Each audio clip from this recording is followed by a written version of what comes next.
güzel yolda yürümek bile, olmayacak düşlerin peşinden koşmak bile. Her şey seninle güzel, bu toprak, bu taş bile. İçimdeki bu korku, gözümdeki yaş bile.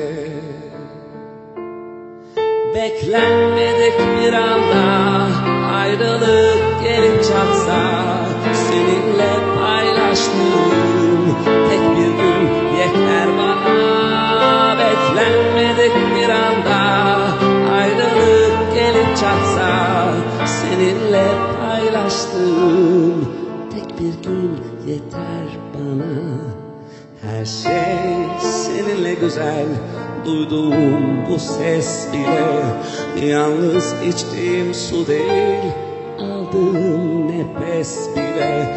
Her şey seninle güzel, bu yağmur, bu kar bile, yüzündeki gözyaşının izleri.